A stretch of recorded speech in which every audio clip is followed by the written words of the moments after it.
আপনারা সবাই জানেন আমরা স্বাধীনতার ৫৪ বছর পরেও যে প্রত্যাশা নিয়ে স্বাধীনতা যুদ্ধে সবাই ঝাঁপিয়ে পড়েছিল, সেই প্রত্যাশা অর্জিত না হয় জুলাই বিপ্লব অপরিহার্য হয়ে পড়েছিল।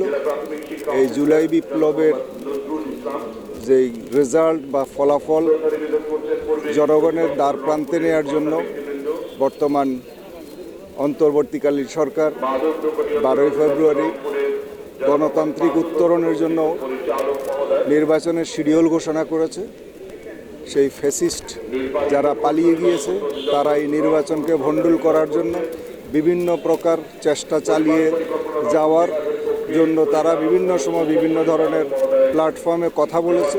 বাংলাদেশ পুলিশ সহ ল এনফোর্সিং প্রত্যেকটা এজেন্সি তাদের এই দূরভিসন্ধি নস্যাৎ করার জন্য সদা সচেষ্ট। আমরা আশা করি তাদের কোনো দূরভিসন্ধি কাজ করবে না। বাংলাদেশ গণতান্ত্রিক উত্তরণের দিকে এগিয়ে যাবে জুলাই বিপ্লবের স্পিরিট ধারণ করে।